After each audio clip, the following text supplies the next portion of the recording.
Estamos aqui com o programa Avesso a Avesso, conversando com a professora, historiadora Silvia Paz, e um bate-papo muito agradável, Silvia. E aí eu queria saber, assim, o que fica, quando é que deu esse clique em você, a partir da faculdade? A partir da faculdade.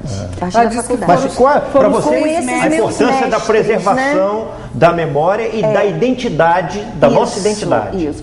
Porque aí, depois da minha formação em História, eu fui fazer Geografia cultural, né? Uma área de geografia que não é aquela geografia física. Então, que também puxa para esse estudo do território. Perfeito. E das identidades do território. E meu mestrado foi também nessa área, casando já História com Geografia, que é Gestão e Planejamento Regional. Então, o que eu vejo na cidade realmente que pode ultrapassar qualquer limite temporal é a questão cultural, é ela que fica. As instituições, algumas até morrem com o tempo, somem, são esquecidas, né?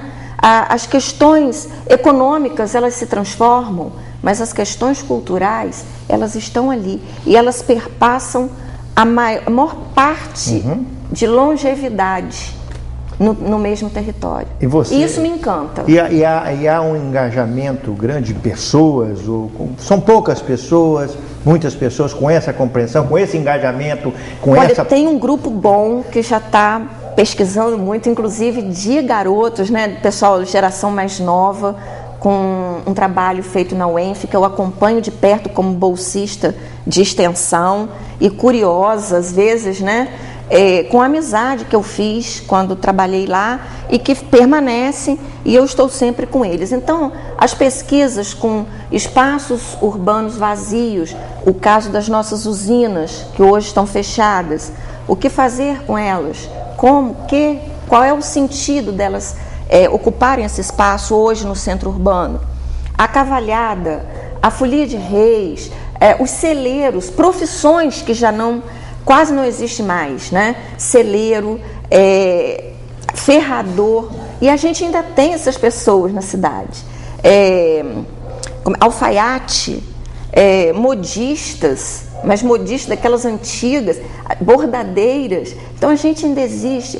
E esse grupo de jovens formados na UENF, o pessoal da Universo, tem um grupo da própria FAFIC que está pesquisando e trabalhando nesse sentido. No museu é muito bom, porque a gente recebe de 8 a 88, né? Às vezes até menorzinhos. E quando a gente conversa com as crianças, elas ficam pasmas.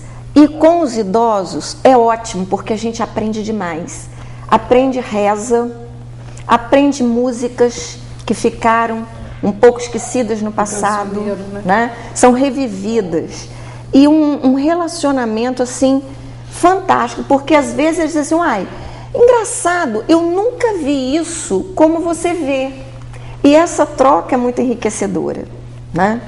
E a gente fica sabendo aí de algumas coisas, né?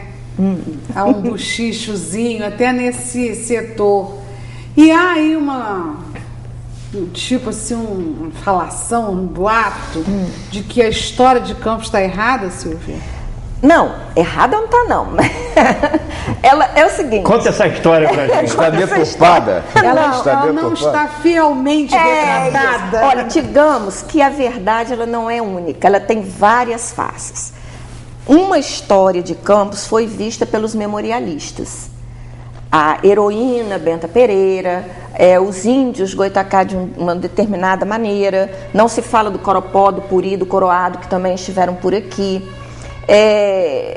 dos 7 capitães, como também os desbravadores. Então, aquilo foi um momento histórico, um momento em que se escrevia a história assim. Hoje nós temos um outro método, digamos, de olhar e entender essa história, né, do passado, mesmo porque vão sendo encontrados documentos, e esse documento vai dizendo para nós uma outra coisa que não foi aquela que estava escrita. Então não é que seja errada, é que são momentos. Mamãe dizia assim, eu não sei para que você faz essa faculdade. Uma hora diz que Pedro Álvares Cabral descobriu o Brasil, outra hora diz que não descobriu, que achou. Que negócio é esse que muda tanto? E descobriu ou achou? Descobriu ou achou? E eu pergunto a você. Ele achou mesmo. Ele já sabia que estava e veio aqui só para tomar posse. Foi uma dor de barriga que ele deu. Vamos parar aqui mesmo. Fazer um pit stop, né? Parada técnica, turística. Mas né? existe alguma movimentação nesse sentido agora, em termos da história de Campos? Quem está escrevendo quer dizer, também a história de Campos O que é tão muda grande. na história de Campos? Não muda. Muda, por exemplo, Benta Pereira foi heroína. A nova história não vê heróis. A história que se vê a partir da década de 40, 50 é um movimento que acontece na história, na geografia, nas artes também, né? Com um novo modo de olhar o mundo.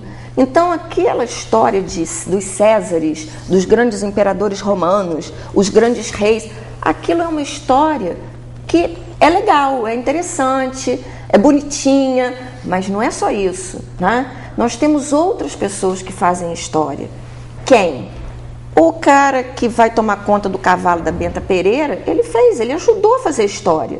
E ninguém fala dele. Então há um movimento dos novos historiadores de procurar essa micro-história e de trabalhar com essas pessoas que são quase invisíveis na sociedade. Não são os grandes nomes, né? Então, no caso da Benta Pereira, ela é heroína, eu não diria heroína, ela é um vulto, uma pessoa importante, sim, mas aí, vamos lá, ela tinha realmente noção da importância do que ela estava fazendo? Não.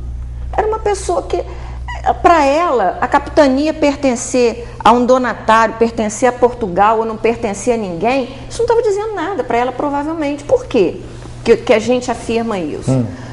Uma mulher que não tinha instrução acadêmica nenhuma, era uma proprietária de terras, provavelmente sabia assinar o nome e ler pouca coisa, como a maioria das pessoas nessa época, né?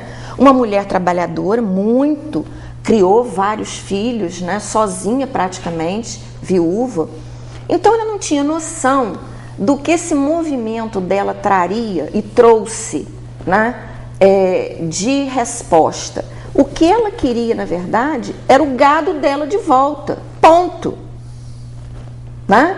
E aí, quando ela consegue a capitania de volta, isso não foi um feito dela, foi um feito que resultou de um trabalho dela, sim, mas não intencionalmente. Então, ela não é né? Ela é um vulto regional, sim, sem dúvida. Mas então são essas coisas que a gente precisa agora trançar novamente, né? Agora, rever. Essa questão do nosso patrimônio arquitetônico, como é que... Você acha que há uma... nós estamos devendo muito nesse sentido, Silvia? Estamos perdendo isso? Estamos perdendo muito, muito, muito. Isso aí é uma coisa muito de conflito econômico, né? Porque tudo... eu acho que de todos os conselhos que nós temos, o mais intrincado é o Conselho de Preservação do Patrimônio. Porque todos os outros, o Conselho de Saúde, o Conselho de Educação, não, vem verba, tem que fazer isso aqui, tem que fazer isso aqui. Mas o Conselho de Patrimônio, como que vem verba para mexer na sua casa, que é seu patrimônio particular? Né? Então, até onde vai o patrimônio particular e o patrimônio público? Tá. Isso aí é muito intrincado. Você sabe que eu dei um passeio grande agora, e aí, nas cidades por onde eu andei, grandes capitais, grandes cidades, digamos assim, o gabarito não ultrapassa 6 andares. Pois é. Roma é toda assim, né? Florença é toda assim. Em Paris, não. Em Paris você já nota em algumas, como eles chamam, as torres. A senhora está vendo aquela torre ali? É o edifício, o arranha-céu. Porque também existe o gabarito, né? E como o visual é mais bonito, né? Nossa, muito, né? E acha que aqui, você acha que aqui não estão pensando dessa forma? Dubai não é aqui. E a gente não tem necessidade de transformar isso aqui numa Dubai. Quando nós, Dubai não é na época Murilo Diegues era o presidente da Companhia de Desenvolvimento de Campos, quando nós construímos o Shopping Estrada, aquilo foi um projeto do nosso governo, tá? Onde a prefeitura entrou com a área, entrou com o projeto e a infraestrutura, água, esgoto da área. E a intenção também de puxar as linhas de desenvolvimento da cidade. É isso que eu quero colocar para você. Então a nossa ideia, aquela ideia era, aquela região pioneira. Era canavial puro. Isso. Puro. E eu me lembro muito bem, na época de dificuldades financeiras, nós chamamos os proprietários, donos daquela terra, levamos no nosso gabinete. E aí nós argumentamos com o dono da terra. Naquela época não tinha essa história, desapropria, superfatura para ganhar dinheiro. Isso não, nunca teve essa intenção nossa. O que nós falamos com ele foi o seguinte, nosso argumento, olha, a nossa ideia, primeiro é tirar a rodoviária da área central, porque a tendência da cidade é crescer. E aí a cidade fica, o trânsito fica afogado na área central. Então qualquer cidade com concepção moderna tem que tirar a rodoviária da área central, primeiro ponto. Segundo, Campos é um município enorme. Essa área aí é só cana. Nós estamos levando o desenvolvimento para aí, porque essa área aí vai crescer muito. Nós não precisamos verticalizar a cidade, construir muitos prédios, muitos edifícios e tirar a beleza e a ventilação da cidade. Então vamos levar o crescimento para lá. E hoje, olha só como é que ela... E aí falei com ele. E ele desapropriou, na época, um preço baratinho, né? Peixe em chamo, botou um preço lá embaixo, porque nós falamos, mas o entorno da sua área vai valorizar muito. E valorizou. E valorizou.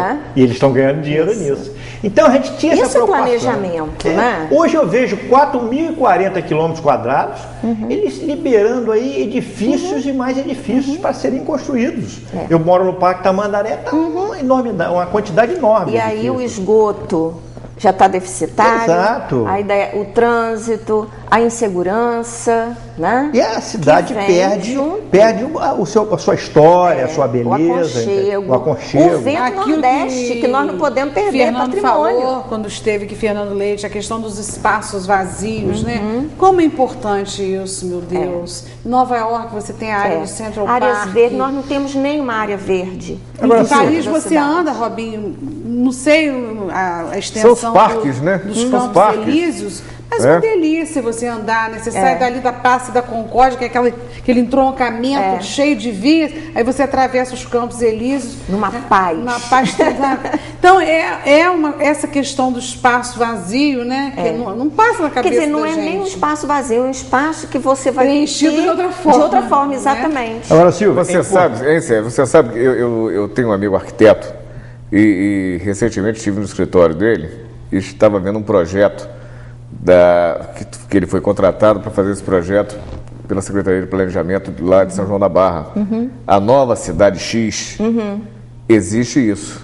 Houve essa preocupação, eu acredito que deve ter sido pelo... Ike? O próprio Ike Batista, né?